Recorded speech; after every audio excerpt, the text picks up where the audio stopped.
Hello વિદ્યાર્થી મિત્રો, કેમ છો? મજામાં? તો આદર્શ ક્લાસીસમાં તમારું સ્વાગત છે. તો આજે આપણે ધોરણ 6 વિષય ગણિત પ્રકાશ ચેપ્ટર નંબર 4 માહિતીનું નિયમન અને રજૂઆતની આજે આપણે વાત કરવાના છીએ, જેનો આજે લેક્ચર નંબર 8 છે. આ લેક્ચરમાં આપણે પેજ નંબર 98 થી લઈ અને 100ની વાત કરીશું, જેમાં આપણે બાકીના 4 પ્રશ્નોની ગણતરી કરીશું. એટલે કે પ્રશ્ન નંબર 8 થી આજે આપણે શરૂઆત કરીશું. અને આગળના 7 પ્રશ્નોના જવાબ તમે ના જોયા હોય તો આગળના 2 લેક્ચરમાં તમે જોઈ શકો છો, જેમાં આપણે સરળ ભાષામાં સંપૂર્ણ ટોપિક સમજાવ્યા છે. તો ચલો આજે આપણે પ્રશ્ન નંબર 8 થી શરૂઆત કરીએ. તો સૌપ્રથમ આપણે અહીંયા તેની રકમ વાંચીશું અને પછી આપણે તેનું સિમ્પલી સોલ્યુશન આપીશું. તો પ્રશ્ન નંબર 8 કે અહીંયા મુઢોલ હાઉન્ડ ભારતીય શ્વાનની એક જાતિ છે. એટલે કે અહીંયા કૂતરાની એક જાતિ છે, જે મોટા ભાગે અહીંયા ઉત્તર કર્ણાટકના બાગલકોટ અને વિજયપુરા જિલ્લાઓમાં જોવા મળે છે. સરકારે આ શ્વાનોને દત્તક લેનારાઓને સહાય પૂરી પાડીને આ જાતિને બચાવવાની પહેલ કરી. આ પહેલને કારણે આ શ્વાનોની સંખ્યામાં વધારો થયો છે. કર્ણાટકના 6 ગામોમાં મુઢલ શ્વાનની સંખ્યા નીચે મુજબ છે, જેમ કે ગામ એમાં અહીંયા 18 છે, ગામ બીમાં અહીંયા 36 છે, ગામ સીમાં અહીંયા 12 છે, ગામ ડીમાં અહીંયા 48 છે, ગામ ઈમાં અહીંયા 18 છે અને ગામ એફમાં અહીંયા 24 છે. તો આપણે અહીંયા ઉપરની કોઈ તમારે માહિતીની જરૂર નથી, ખાલી તમારે આટલી અહીંયા માહિતીની જરૂર છે કે કયા ગામમાં કેટલા અહીંયા શ્વાનની સંખ્યા છે, અને પછી આપણે નીચેના પ્રશ્નોનો જવાબ આપવાના છે. ઉપર તો ખાલી તમારે અહીંયા રકમ તમને બનાવવા માટે આટલી બધી માહિતી લખી છે. જેમ કે સામાજિકનો તમારો પ્રશ્ન એવી રીતે અહીંયા ગણિતનો પ્રશ્ન બનાવવાનો પ્રયત્ન કર્યો છે કે આવી રીતે મુઢોલ હાઉન્ડ એક શ્વાનની જાતિ છે, એ ઉત્તર કર્ણાટકના આટલા જિલ્લામાં જોવા મળે છે, બાગલકોટ અને વિજયપુરામાં. પછી ત્યાં સરકારે સહાય પૂરી પાડી છે, એટલે એને બચાવવાનો પ્રયત્ન કર્યો છે. પછી શ્વાનની સંખ્યામાં વધારો છે, એની તમારે કોઈ જરૂર નથી, ખાલી તમારે આ માહિતીની જરૂર છે. અને નીચેના પ્રશ્નોનો આપણે અહીંયા જવાબ આપવાના છે. તો આપણને અહીંયા પહેલો પ્રશ્ન પૂછ્યો છે કે ચિત્રલેખ તૈયાર કરો અને નીચેના પ્રશ્નોનો જવાબ આપો. તો પહેલાં આપણે ચિત્રલેખ તૈયાર કરીશું અને પછી આગળ આપણે પ્રશ્નોના જવાબ આપીશું. તો ચાલો આપણે જોઈએ કે ચિત્રલેખ આપણે કેવી રીતે તૈયાર કરીશું. તો અહીંયા આપણે લખીએ કે શ્વાનની સંખ્યા શું છે. અહીંયા તો જો એમાં અહીંયા 18 છે, પછી બીમાં અહીંયા 36 છે, પછી સીમાં અહીંયા 12 છે, ગામ સીમાં, ગામ ડીમાં અહીંયા 18 છે, ના 48 છે, સોરી 48, પછી અહીંયા ગામ ઈમાં 18 છે અને ગામ એફમાં અહીંયા 24 છે. તો અહીંયા જો આનો આપણે અહીંયા ચિત્રલેખ તૈયાર કરવો હોય તો આપણે 1 એકમ લંબાઈ બરાબર શું લઈશું કે 1 એકમ જે આપણે લઈએ છીએ કે એક જે આપણે પ્રતીક લઈએ છીએ એના બરાબર આપણે કેટલા શ્વાનની સંખ્યા લઈશું. તો અહીંયા જો દરેકને અહીંયા 2 વડે ભાગી શકાય છે, પણ સૌથી મોટો આંકડો કયો છે? અહીંયા આપણે 48 છે. તો 48 આપણે 2 વડે ભાગીએ તો અહીંયા 24 મળે. તો આપણે અહીંયા 24 પ્રતીક લેવા પડે, તો એ તો બહુ મોટો ચિત્રલેખ થઈ જશે. તો પછી આપણે 3 વડે ભાગી શકીએ છીએ. ઓકે, દરેકને આપણે 3 વડે પણ ભાગી શકીએ છીએ, પણ હજુ પણ મોટો થઈ જશે. તો આપણે 6 વડે ટ્રાય કરીએ. આને આપણે 6 વડે ભાગીશું તો 3 મળશે, આને 6 વડે ભાગીશું તો 6 મળશે, આને 6 વડે ભાગીશું તો 2 મળશે, આને 6 વડે ભાગીશું તો 8 મળશે, આને 6 વડે ભાગીશું તો 3 મળશે અને આને 6 વડે ભાગીશું તો અહીંયા 4 મળશે. એટલે કે સૌથી મોટો અહીંયા આપણે 8 પ્રતીક લેવા પડશે 6 વડે ભાગીશું તો. ઓકે, તો આ આપણો પરફેક્ટ ગ્રાફ છે કે 6 વડે દરેકને ભાગી શકાય છે. તો ચાલો આપણે અહીંયા લઈએ કે શું લઈશું આપણે? એક પ્રતીક બરાબર અહીંયા 6 શ્વાનની સંખ્યા લઈશું. તો આપણે પ્રતીકમાં અહીંયા શું લઈશું? આપણને કોઈ શ્વાન કે કૂતરા તો આખા આપણે દોરીશું નહીં. તો અહીંયા માત્ર આપણે એક સર્કલ લઈશું કે એક ગોળ રાઉન્ડ બરાબર અહીંયા 6 શ્વાનની સંખ્યા આપણે લેવાના છીએ. ઓકે, તો ચલો આના માટે અહીંયા આપણે ચિત્રાલેખ દોરીએ. તો અહીંયા ચિત્રાલેખ આપણે કેવી રીતે દોરીશું? તો અહીંયા જો કે ગામ એ છે, ગામ એ માટે તો ગામ એમાં કેટલા શ્વાન છે? અહીંયા આપણે હમણાં જોયું કે 18 શ્વાન છે.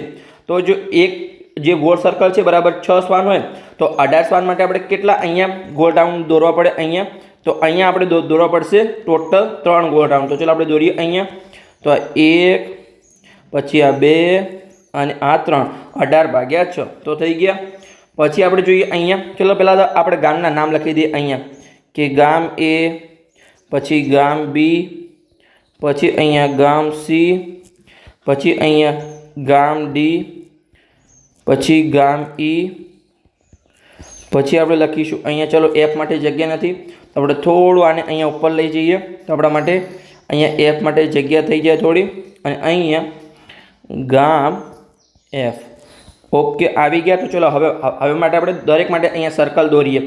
તો જો ગામ બીમાં કેટલા સ્પાન છે? અહીંયા 36 છે. તો 36 ને 6 વડે ભાગીએ તો કેટલા મળશે? 6. એટલે કે અહીંયા આપણે 6 ગોળ સર્કલ દોરવા પડશે. તો અહીંયા 1, પછી અહીં ચલો આપણે સરખી રીતે દોરીએ. અહીંયા 1 2 3 4 5 અને 6. પછી ગામ સીમાં કેટલા સ્પાન છે? અહીંયા 12 છે. તો આપણે 12 ને 6 વડે ભાગીએ તો કેટલા મળશે આપણને? 2. એટલે કે અહીંયા આપણે 2 પ્રતીક દોરવા પડશે. તો 1 અને અહીંયા 2 થઈ ગયું. ઓકે, પછી આપણે જોઈએ તો કે ગામ ડીમાં અહીંયા કેટલા સ્પાન છે? 48. તો 48 ને આપણે 6 વડે ભાગીએ તો અહીંયા આપણે 8 મળશે. એટલે કે અહીંયા આપણે 8 ગોળ સર્કલ દોરવા પડશે. તો 1, પછી અહીંયા 2, પછી અહીંયા 3, અહીંયા 4 5 6 7 અને અહીંયા 8. ઓકે, પછી આપણે જોઈએ તો કે ગામ ઈમાં કેટલા સ્પાન છે? અહીંયા 18. તો 18 ને આપણે 6 વડે ભાગીએ તો 3. એટલે કે અહીંયા આપણે 3 પ્રતીક લેવા પડશે. 1 2 અને 3. ઓકે, પછી આપણે આગળ જઈએ તો કે ગામ એફમાં કેટલા સ્પાન છે? અહીંયા 24. તો 24 ભાગ્યા 6 તો આપણને 4 મળશે. તો અહીંયા આપણે 4 પ્રતીક લેવા પડશે. 1 2 3 અને ચલો આપણે નાના કરી લઈએ. દરેકમાં આપણે નાના જ લીધા છે અહીંયા. તો અહીંયા 4. ઓકે, આવી ગયા. તો હવે તમારે એક વસ્તુ ખાસ ધ્યાન રાખવાની છે કે તમારું જો સર્કલની નીચે તમારા સર્કલ આવવા જોઈએ. ઓકે, આવી રીતે તમારા સર્કલની નીચે સર્કલ આવવા જોઈએ. એટલે આપણને ગણતરી સરખી રીતે ફાવે કે આનો ગ્રાફ મોટો છે. જો તમે આડાળવા દોરશો તો તમને આઈડિયા નહીં આવે કે કોનો ગ્રાફ સૌથી વધારે છે, કોનો ગ્રાફ સૌથી ઓછો છે. તો એ તમને આઈડિયા આવશે નહીં. તો તમારે સર્કલની ભલે જો આ ગ્રાફ તમારો આગળ જાય છે ભલા, તો પણ તમારે અહીંયા સર્કલની નીચે અહીંયા તમારે સર્કલ લેવાના છે. ભલે અહીંયા તમારી ગેપ રહી તો અહીંયા આવી રીતે તમારે ગેપ રાખવાની છે. ઓકે, જે નીચે તમારે અહીંયા પ્રતીક લેવાના છે. તો અહીંયા આપણે સિમ્પલી ચિત્રાલેખ તૈયાર કરી દીધો.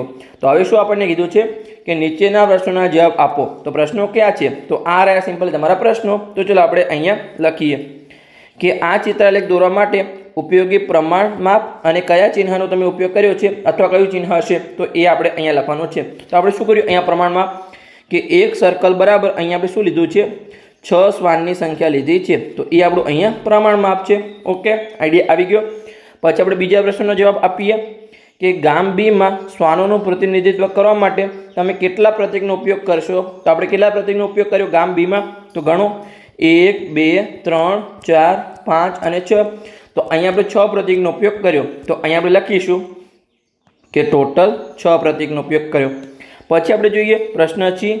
તો પ્રશ્ન સીમાં શું છે? અહીંયા કે કામિનીએ કહ્યું કે ગામ બી અને ગામ ડીમાં આ શ્વાનોની સંખ્યા અન્ય 4 ગામોના શ્વાનોની સંખ્યા કરતાં વધુ હશે. શું તે સાચી છે? તમારા જવાબ માટે કારણો આપો. તો અહીંયા કામિની શું કહે છે કે જે ગામ બીમાં શ્વાન છે અને ગામ ડી એટલે કે બંનેનો સરવાળો કરીએ તો જે બાકીના 4 ગામ હતા એ સી કયા ગામ વધ્યા? ઈ અને એફ. તો આ 4 ગામો કરતાં બી અને ડીનો સરવાળો અહીંયા વધારે છે. તો ચલો આપણે ગણીને અહીંયા ચેક કરીએ કે આ સાચું છે કે ખોટું છે. તો ચલો આપણે અહીંયા કરીએ. તો અહીંયા પહેલાં તો આપણે ગામ બી અને ડીમાં કેટલા છે તો જોઈએ. તો કે ગામ બીમાં 36 છે અને ગામ ડીમાં 48 છે. તો આપણે અહીંયા સરવાળો કરીશું કે 36 અને 48. તો 36 અને 48. તો જો 6 અને 8 તો 14 થશે. 14નો ચોકડો વધી 1, 1 ને 3 4, 4 ને 4 8. એટલે કે બી અને ડીમાં અહીંયા કેટલા છે? 84 છે. હવે આપણને જે એ સી ઈ એફનો સરવાળો 84 કરતાં નાનો મળે તો આપણે કહીએ કામિની સાચી છે. જો સરવાળો 84 કરતાં વધારે મળે તો આપણે કહેવું પડશે કામિની ખોટી છે. તો ચલો આપણે કરીએ અહીંયા કે એ સી અને ઈ અને એફ. તો એમાં 18 છે, સીમાં 12 છે, ઈમાં 18 છે, 24 છે. 18 12 18 24. તો અહીંયા આપણે લખીશું કે 18 12 18 24. તો આનો આપણે અહીંયા સરવાળો કરવાનો છે. તો જો 8 ને 2 10, 10 ને 8 18, 18 ને 4 22નો બગડો વધી અહીંયા 2. તો અહીંયા આપણે ગણીશું 2 3 4 5, 5 ને અહીંયા 2 એટલે કે 7. એટલે કે અહીંયા આપણને 72 મળ્યો. એટલે કે કામિનીએ જે કીધું એ સાચું છે. કામિનીએ શું કહ્યું હતું અહીંયા? ચલો આપણે ફરીથી રકમ વાંચીએ કે અહીંયા ગામ બી અને ગામ ડીમાં જે શ્વાનોની સંખ્યા છે એ અન્ય 4 ગામોના શ્વાનોની સંખ્યા કરતાં વધુ છે। તો અહીંયા જો આપણે બી અને ડીનો સરવાળો કર્યો તો આપણને અહીંયા 84 મળ્યો, અને અન્ય જે 4 ગામ હતા એનો આપણે સરવાળો કર્યો તો આપણને 72 મળ્યો। એટલે કે બી અને ડીમાં અન્ય 4 ગામોની સરખામણીમાં શ્વાનની સંખ્યા અહીંયા વધુ છે, એ માહિતી અહીંયા સાચી છે। તો અહીંયા આપણે પ્રશ્ન શું પૂછ્યો હતો કે શું તે સાચી છે? તો અહીંયા આપણે લખી શકીએ છીએ કે હા, કામિની સાચી છે। તો અહીંયા લખીશું કે કામિની સાચી છે। અને આગળ આપણને કીધું હતું કે તમારા જવાબ માટે કારણો આપો, તો અહીંયા આપણે સરવાળો કરીને કારણ આપ્યા છે કે બી અને ડીનો સરવાળો કર્યો તો આપણે 84 મળ્યો, અન્ય 4 ગામોનો સરવાળો કર્યો તો 72 મળ્યો। એટલે કે બી અને ડીના શ્વાનની સંખ્યા અન્ય 4 ગામોના સરવાળા કરતાં અહીંયા વધુ છે। તો બસ આઈડિયા આવી ગયો। તો અહીંયા આપણો પ્રશ્ન નંબર સી પણ પૂર્ણ થઈ ગયો, અને એની જ સાથે આપણો જે પ્રશ્ન નંબર હતો અહીંયા 8 એ પણ પૂર્ણ થઈ ગયો। હવે આપણે અહીંયા પ્રશ્ન નંબર 9 તરફ આગળ વધીએ કે આપણને એમાં શું કહેવા માગે છે। ચલો આપણે વાંચીએ અને સિમ્પલી આપણે તેનો જવાબ મેળવીએ। તો અહીંયા પ્રશ્ન નંબર 9, શાળાના 120 વિદ્યાર્થીઓનું એક સર્વેક્ષણ એટલે કે મોજણી કરવામાં આવ્યું હતું કે તેઓ તેમના નવરાશના સમયમાં કઈ પ્રવૃત્તિ કરવાનું પસંદ કરે છે। તો અલગ અલગ વિદ્યાર્થીઓ અલગ અલગ જવાબ આપ્યા છે। જેમ કે રમવું છે એ 45 વિદ્યાર્થીઓને પસંદ છે અહીંયા, પછી વાર્તાના પુસ્તકો વાંચવા એ 30 વિદ્યાર્થીને અહીંયા પસંદ છે, પછી ટીવી જોવું એ 20 વિદ્યાર્થીને પસંદ છે, સંગીત સાંભળવું એ 10 વિદ્યાર્થીને પસંદ છે, ચિત્રકામ અહીંયા 15 વિદ્યાર્થીને પસંદ છે। એટલે કે એમના નવરાશના ટાઈમમાં એમને કયું કાર્ય અહીંયા પસંદ છે એ અહીંયા 120 વિદ્યાર્થીઓનું અહીંયા સર્વેક્ષણ કરવામાં આવ્યું છે। તો અહીંયા આપણને પ્રશ્ન શું પૂછ્યો છે, ચાલો આપણે વાંચીએ અને એનો જવાબ આપીએ। તો અહીંયા આપણને પ્રશ્નમાં કીધું છે કે 1 એકમ લંબાઈ બરાબર અહીંયા 5 વિદ્યાર્થીઓના પ્રમાણ માપને લઈને ઉપરની માહિતીને દર્શાવતો અહીંયા લંબાલેખ દોરો। તો ચલો પહેલાં આપણે લંબાલેખ દોરીએ અને પછી આપણે આગળનો પ્રશ્ન સોલ્વ કરીએ। ચલો આપણે આગળનો પ્રશ્ન અહીંયા જોઈ લઈએ કે રમત સિવાય કઈ પ્રવૃત્તિ સૌથી વધુ વિદ્યાર્થીઓ દ્વારા પસંદ કરવામાં આવી છે। તો અહીંયા જો રમતમાં સૌથી વધારે છે અહીંયા 45, પણ પ્રશ્ન આપણને શું પૂછ્યો છે કે રમત સિવાય સૌથી વધુ પસંદ વિદ્યાર્થીઓને કઈ પ્રવૃત્તિ પસંદ છે અહીંયા રમત સિવાયની। તો જો રમત સિવાય સૌથી વધારે આંકડો કોનો છે અહીંયા આ રહ્યો 30, તો કે અહીંયા વાર્તાના પુસ્તકો વાંચવા। તો અહીંયા આપણે લખીશું કે રમત સિવાય અહીંયા વાર્તાના પુસ્તકો વાંચવા એ વિદ્યાર્થીને સૌથી વધુ પસંદ છે, પુસ્તકો વાંચવા। ઓકે, તો આ આપણો જવાબ થઈ ગયો। અને હજુ આપણે અહીંયા 1 એકમ લંબાઈ બરાબર 5 વિદ્યાર્થીઓનું પ્રમાણ માપ લઈ અને આપણે અહીંયા લંબાલેખ દોરવાનો છે। તો ચલો અહીંયા આપણે લંબાલેખ દોરીએ। તો અહીંયા આપણે પહેલાં તો એક ઊભી રેખા દોરીશું અહીંયા, પછી અહીંયા આપણે એક આડી રેખા દોરીશું। ચલો આપણે દોરીએ। ઓકે, આ આપણી આડી રેખા થઈ ગઈ। ચલો બંનેને આપણે સરખી રીતે તીર કરી લઈએ સરખી રીતે, અને પછી આપણે અહીંયા પ્રમાણ માપ લઈશું। તો અહીંયા આપણને શું કીધું છે કે 1 એકમ લંબાઈ બરાબર આપણે 5 વિદ્યાર્થીઓનું અહીંયા પ્રમાણ માપ લેવાનું છે। તો ચલો આપણે લઈએ અહીંયા।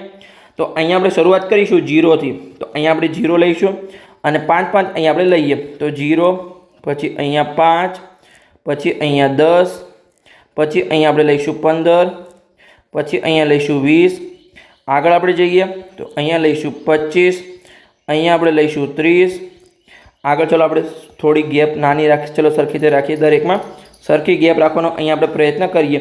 એકમાં વધારે અને એકમાં આપણી ગેપ ઓછી થઈ જાય છે। ચલો આપણે સ્ટાર્ટિંગથી જ અહીંયા સરખી ગેપ રાખીએ। તો અહીંયા આપણે લખીશું કે 5, પછી અહીંયા 10, પછી અહીંયા ચલો 15, પછી આવશે આગળ આપણું 20, આગળ આપણે જઈએ અહીંયા તો અહીંયા આવશે 25, પછી આગળ આવશે અહીંયા 30, આગળ આપણું આવશે અહીંયા 35, અહીંયા આવશે 40 અને એની આગળ અહીંયા 45। ઓકે, તો આપણે અહીંયા 45 સુધી જવાનું હતું, કેમ કે સૌથી વધારે અહીંયા વિદ્યાર્થીઓની સંખ્યા રમવામાં 45 છે, એના કરતાં વધારે સંખ્યા છે નહીં, એટલે આગળ આપણે જવાની જરૂર નથી। તમારે લખવું હોય તો અહીંયા તમે 50 લખી શકો છો, કેમ કે થોડી જગ્યા છે એટલા માટે। ઓકે, તો અહીંયા આપણે સિમ્પલી પ્રમાણ માપ લઈ લીધું।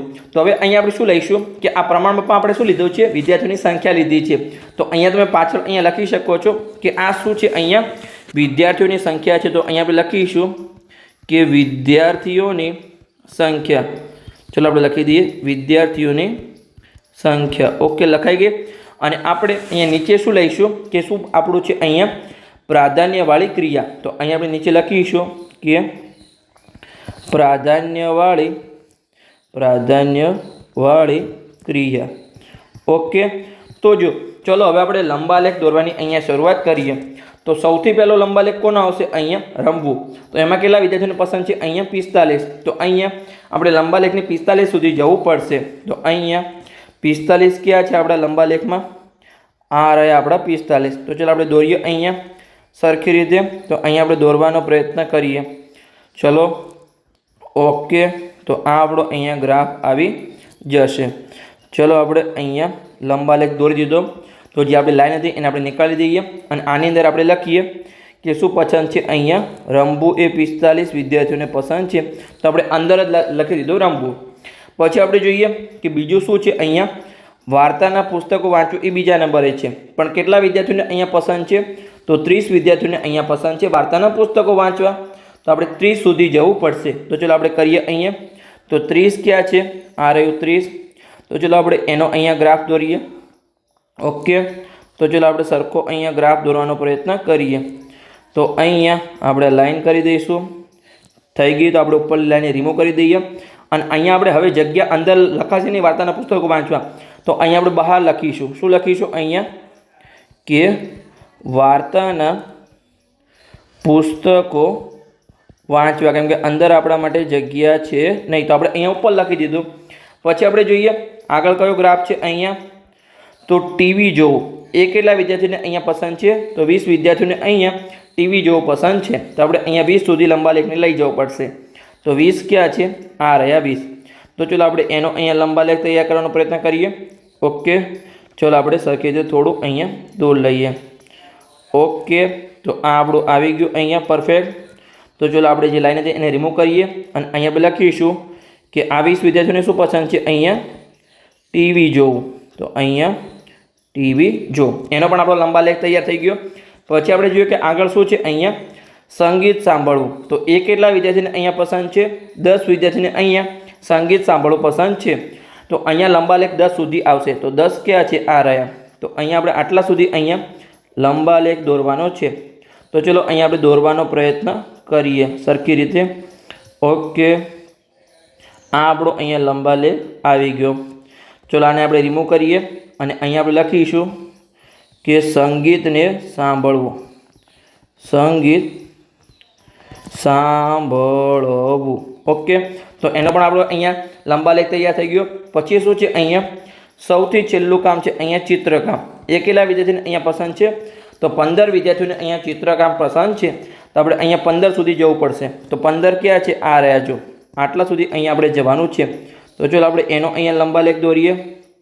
चलो आप सरखी रीते अँ दौरवानो प्रयत्न करिए कि अँ 15 विद्यार्थीओने चित्रकाम पसंद है। तो अँ लखीशुं कि चित्रकाम। ओके। तो अपना अँ दरेक लंबा लेख दौराई गया। तो तमे आ जे लंबा लेख है एना आधारे पण अहींया प्रश्नोना जवाब आपी शको छो, पण तमने अहींया कोई प्रश्न पूछ्यो नथी। नहीं तो तमे अहींया लखी शको छो कि 45 विद्यार्थीओने अहींया रमवुं पसंद है। पछी वार्ताना पुस्तको वाँचवा पसंद है। अहींया टीवी जो पसंद है केटला विद्यार्थीओने। पछी अहींया संगीत सांभळवुं 10 विद्यार्थीओने पसंद है। पछी अहींया तमे लखी शको छो कि चित्रकाम अहींया 15 विद्यार्थीओने पसंद है। तो तमे आवी रीते अहींया परफेक्टली ग्राफना आधारे जवाब पण आपी शको छो अने माहितीना आधारे अहींया तमे ग्राफ पण दौरी शको छो। आ प्रश्नमा आपणने माहितीना आधारे ग्राफ दौरવાનો हतो। तो आपणे अहींया ग्राफ दौर्यो। तो आइडिया आवी गयो। तो बस अहींया आपणो प्रश्न नंबर कयो हतो अहींया 9 पर अहींया पूर्ण थई गयो। तो આપણે આગળ વધીએ અને હવે આપણે અહીંયા પ્રશ્ન નંબર 10 વાંચીએ અને અહીંયા તમારે લખવું તો લખી શકો છો। ઓલરેડી તમને લખીને આપેલું જ છે कि एक एकम लंबाई बराबर આપણે અહીંયા 5 વિદ્યાર્થીઓનું પ્રમાણ લેવાનું હતું, છતાં પણ અહીંયા તમે લખી શકો છો કે 1 એકમ લંબાઈ બરાબર અહીંયા શું લીધું આપણે અહીંયા 5 વિદ્યાર્થીની સંખ્યા લીધી છે, 5 વિદ્યાર્થીઓ। ઓકે, તો આઈડિયા આવી ગયો। તો ચલો આપણે આગળ વધીએ અને આગળનો પ્રશ્ન અહીંયા આપણે સોલ્વ કરીએ।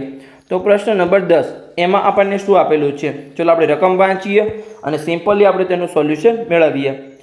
तो एक प्राथमिक शाळाना विद्यार्थीओ अने शिक्षकोए जुलाईना अहींया प्रथम अठवाडिया दरमियान शाळाना परिसरमां अने आसपासना गाममां वृक्षना रोपा वाववानुं अहींया नक्की कर्युं छे, એટલે કે વૃક્ષારોપણ કરવાનું એમણે નક્કી કર્યું છે। તેમને વાવેલા રોપાઓની સંખ્યા નીચે મુજબ આપેલી છે। तो अहींया जो आपने ऑलरेडी अहींया शुं आपेलुं छे, लंबालेख आपेलो छे। तो हवे आपणे अहींया लंबालेखना आधारे प्रश्नोना जवाब आपवाना थशे। जेम के अहींया तमने शुं आपेलुं छे कि रोपायेला अहींया रोपाओनी संख्या आपेली छे, अहींया तमारा दिवस आपेला छे।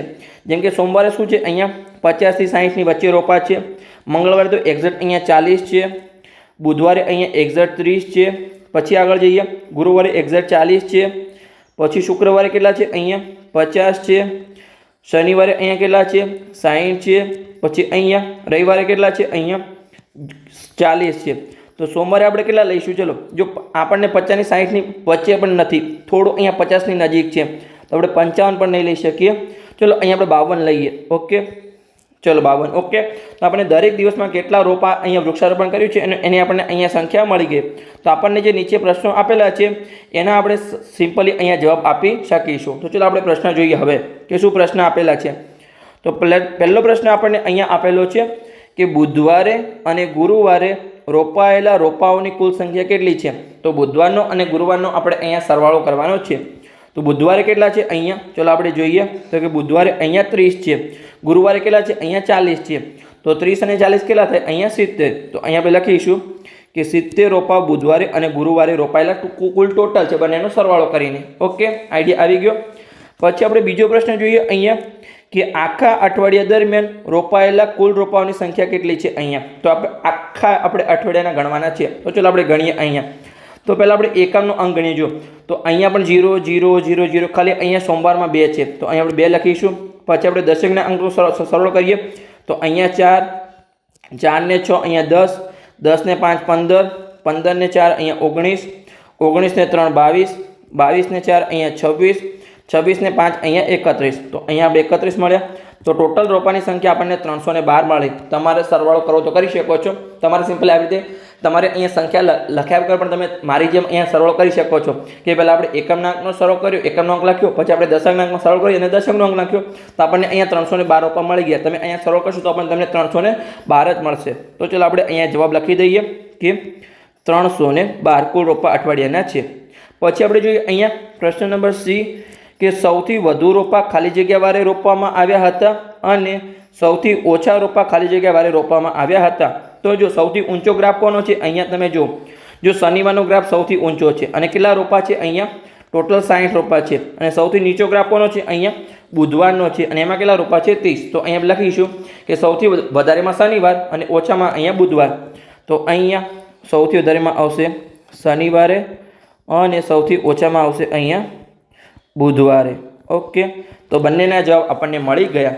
પછી આગળ આપણે જોઈએ કે તમને આવું કેમ લાગે છે કે અઠવાડિયાના અમુક દિવસોમાં વધુ રોપા કેમ વાવવામાં અહીંયા આવ્યા છે અને અન્ય દિવસોમાં કેમ ઓછા છે અહીંયા? તો શું તમે સંભવિત અહીંયા સ્પષ્ટતા અથવા કારણો વિશે વિચારી શકો છો?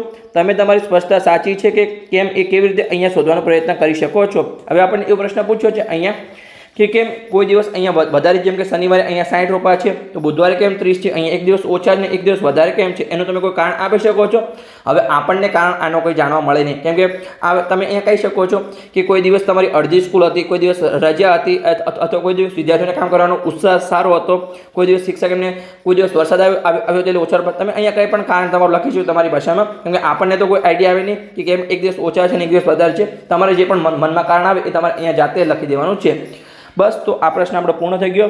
પ્રશ્ન નંબર 10. તો આપણે આગળ વધીએ અને આપણો છેલ્લો પ્રશ્ન અહીંયા ગણતરી કરીએ. પ્રશ્ન નંબર 11. ચલો આપણે એની રકમ વાંચીએ અને સિમ્પલી આપણે તેનું સોલ્યુશન મેળવીએ. તો એમાં આપણને શું આપેલું છે? તો અહીંયા 1900 થી લઈ અને 1970 ની વચ્ચે ભારતમાં અહીંયા વાઘની સંખ્યામાં ભારે ઘટાડો થયો હતો. ભારતમાં વાઘને અહીંયા શોધવા અને બચાવવા માટે 1973માં અહીંયા પ્રોજેક્ટ ટાઈગર શરૂ કરવામાં આવ્યો હતો. 2006 થી ભારતમાં વાઘની સંખ્યામાં અહીંયા ચોક્કસ ટ્રેક કરવામાં આવી હતી. એટલે કે સફુક્તા અને દિવ્યાએ 2006 અને 22ની વચ્ચે દર 4 વર્ષના અંતરાલમાં ભારતમાં વાઘની સંખ્યા વિશે માહિતી મેળવી અને તેમણે આ માહિતી માટે એક આવૃત્તિ કોષ્ટક અને આ માહિતીને રજૂ કરવા માટે એક લંબા આલેખ તૈયાર કર્યો. પણ આ આલેખમાં થોડી ભૂલો છે. શું તમે તે ભૂલોને શોધી અને તેને સુધારી શકો છો? તો ચાલો આપણે જોઈએ અહીંયા. તો અહીંયા આપણને જે વર્ષ પ્રમાણે અહીંયા વાઘોની સંખ્યા આપેલી છે, જેમ કે અહીંયા 2006માં 1400 હતા, પછી 2010માં અહીંયા 1700 હતા, પછી અહીંયા 2014માં અહીંયા 2200 હતા, 18માં અહીંયા 3000 હતા અને 22માં અહીંયા 3700 હતા. તો આવી રીતે આપણને અહીંયા શું આપેલું છે? આવૃત્તિનો એક કોષ્ટક આપેલો છે અને આપણને એના આધારે અહીંયા લંબા લેખ પણ તૈયાર કરીને આપેલો છે. પણ આપણને પ્રશ્નમાં શું પૂછ્યું છે કે લંબા લેખમાં થોડી ભૂલો છે, તો આપણે અહીંયા જે માહિતી આપેલી છે એના આધારે અહીંયા લંબા લેખમાં જે પણ ભૂલો છે એ આપણે અહીંયા સુધારવાની છે. તો ચાલો આપણે જોઈએ. દરેકનો આપણે અહીંયા ગ્રાફ જોઈશું. તો શું આપણને મળે છે? તો પહેલાં આપણે 2006નો ગ્રાફ જોઈએ. તેમાં અહીંયા 1400 વાઘ છે. તો અહીંયા ચલો આપણે જો આપણને અહીંયા શું આપેલું છે કે એક એકમ લંબાઈ બરાબર અહીંયા 1000 ભાગ આપેલા છે. તો પહેલાં અહીંયા લખી શકીએ છીએ કે અહીંયા એક એકમ લંબાઈ બરાબર અહીંયા શું આપેલું છે આપણને 1000 ભાગની સંખ્યા આપેલી છે. તો અહીંયા લખીશું કે 1000 ભાગ આપેલા છે. હવે જો તમે એ પણ અહીંયા લખી શકો છો કે જો 1000 અને 2000 ની વચ્ચે શું આવે એક્ઝેક્ટ તો અહીંયા 1500 આવશે. તો અહીંયા તમે નીચે લખી શકો. ચલો આપણે નીચે લખીએ અહીંયા. તો અહીંયા એક્ઝેક્ટ ચલો આપણે સીધી રેખા દોરીએ અહીંયા. તો અહીંયા તમારા 1500 આવશે. પછી આની વચ્ચે શું આવશે તમારું અહીંયા 2500 આવશે અને આની નીચે તમારું અહીંયા શું આવશે વચ્ચે. ચલો વચ્ચે દોરવાનો પ્રયત્ન કરીએ. ઓકે, તો આની નીચે તમારું આવશે અહીંયા 3500. એટલે આપણને આઈડિયા આવે. જેમ કે આપણને 1400 અહીંયા લખેલા છે, તો 1400 કોની નજીક હોય? અહીંયા 1500ની નજીક હોય. તો અહીંયા આને આપણે ઉપર લઈ જઈએ. જો આને ઉપર લઈ જઈએ. ચલો આપણે કે 1500 ને આપણે અહીંયા લાઈનને આપણે ઉપર લઈ જઈએ. તો આ જે 2006નો ગ્રાફ છે એ ક્યાં સુધી આવવો જોઈએ? અહીંયા થોડો આપણો 1500 ની અહીંયા નજીક આવવો જોઈએ. તો ચલો આપણે અહીંયા અલગ પેનનો ઉપયોગ કરીએ. ચલો આપણે સેમ જ પેન રાખીએ અહીંયા. તો આ ગ્રાફ અહીંયા આપણો થોડો 1500 ની નજીક આવવો જોઈએ, કેમ કે આપણે 1400 સુધી અહીંયા લઈ જવાનું છે એટલા માટે. પણ આ ગ્રાફ આપણને 1000 ની નીચે આપેલો હતો, તો આપણે એને લંબા લઈને થોડો આગળ લઈ ગઈએ. આઈડિયા આવી ગયો? તો આ આપણી ભૂલ હતી. પછી આપણે 2010માં જોઈએ અહીંયા તો કે 1700 અહીંયા આપણે ભાગની સંખ્યા છે. પણ આપણો ગ્રાફ ક્યાં છે? અહીંયા જો તમારો ગ્રાફ અહીંયા 1500 પર જ અટક્યો છે અહીંયા. તો આપણે એને થોડો આગળ લઈ જઈએ અને આપણે અહીંયા થોડો 1700 તરફ આગળ થોડો આગળ લઈ જઈએ. ચલો આપણે અડધામાં. ઓકે, તો આ આપણો 1700 સુધીનો અહીંયા ગ્રાફ તૈયાર થઈ ગયો. આઈડિયા આવી ગયો 2010નો. પછી આપણે જોઈએ તો કે 2014માં અહીંયા ભાગની સંખ્યા 2200 છે. તો અહીંયા જો 2014માં કેટલા આપેલા છે આપણને? ચલો 2500 ને પણ આપણે ઉપર લઈ જઈએ. તો જો ભાગની સંખ્યા આપણને 2200 આપેલી છે 2014માં અને ગ્રાફ ક્યાં છે? 2500 થી પણ આગળ છે. તો આપણે ગ્રાફને થોડો નીચે લાવવો પડશે. એટલે કે અહીંયા આ ગ્રાફ આપણો માત્ર આટલા સુધી જ આવશે. અહીંયા આપણે આ ગ્રાફને અહીંયા થોડો નીચો કરવાનો છે. માત્ર આટલા સુધી અહીંયા આપણો ગ્રાફ આવશે, જે મેં આ લાઈન દોરી છે ત્યાં સુધી. આઈડિયા આવી ગયો તમને? કેટલાકમાં ગ્રાફ ટૂંકો આવેલો છે, કેટલાક ગ્રાફ લાંબો આપ્યો છે. એટલે અહીંયા ભૂલો કરી છે ઘણી બધી. તો એ આપણે ભૂલ અહીંયા સુધારવાની હતી. પછી આપણે જોઈએ અહીંયા તો કે 2018માં કેટલી સંખ્યા છે અહીંયા ભાગની? તો કે 3000 છે. તો અહીંયા 3000 ક્યાં છે? આ રહી જો આ લાઈન આપણે 3000 ની છે અને અહીંયા આપણે 2018ને અહીંયા 3000 સુધી લઈ જવાનું હતું. તો આપણે 3000 સુધી લઈ ગયા. ઓકે, તો આ પણ આપણે અહીંયા ભૂલ સુધારી દીધી. પછી આપણે જોઈએ તો કે 2022માં કેટલી સંખ્યા હતી? અહીંયા 3700 હતી. અહીંયા આપણે 3500 ને ઉપર લઈ જઈએ તો આપણને આઈડિયા આવે કે કેવું છે. ઓકે, તો આ તો આપણને 3700 લાગે છે. તો 2022માં કોઈ પણ ભૂલ નથી. પણ 2018માં ગ્રાફ ટૂંકો હતો તો એને આપણે લાંબો કર્યો. ખાલી એક જ ગ્રાફ અહીંયા આપણો થોડો વધારે લાંબો તો ભૂલ હતી કે 2014માં લાંબો હતો એને આપણે ખાલી ટૂંકો કરવાની જરૂર હતી. બાકી 3 ગ્રાફને લાંબા કર્યા અને 2022માં કોઈ પણ પ્રકારની અહીંયા ભૂલ નથી. તો બસ અહીંયા આપણી જે પણ ભૂલ હતી એ આપણે અહીંયા સુધારી દીધી. એની સાથે અહીંયા આપણો પ્રશ્ન નંબર 11 પૂર્ણ થઈ ગયો અને પ્રશ્ન નંબર 11ની સાથે અહીંયા આપણો લેક્ચર પણ પૂર્ણ થઈ ગયો. તો લેક્ચર સારો લાગ્યો હોય તો ચેનલને સબસ્ક્રાઈબ કરી શકો છો. તમારા મિત્રોને વિડીયો શેર કરી શકો છો. તો એમને પણ અહીંયા સરળ ભાષામાં ગણિત શીખવા મળે. તો મળીએ આપણે આગળના લેક્ચરમાં, જેમાં આપણે છેલ્લો ટોપિક બાકી છે એનો આપણે છેલ્લો લેક્ચર બનશે. તો ટોટલ આપણે અહીંયા ચેપ્ટર નંબર 4માં આપણા 9 લેક્ચર બનશે. આજે આપણે 8મો લેક્ચર હતો. હવે માત્ર આપણે એક જ લેક્ચર બાકી છે. તો મળીએ આપણે આગળના લેક્ચરમાં.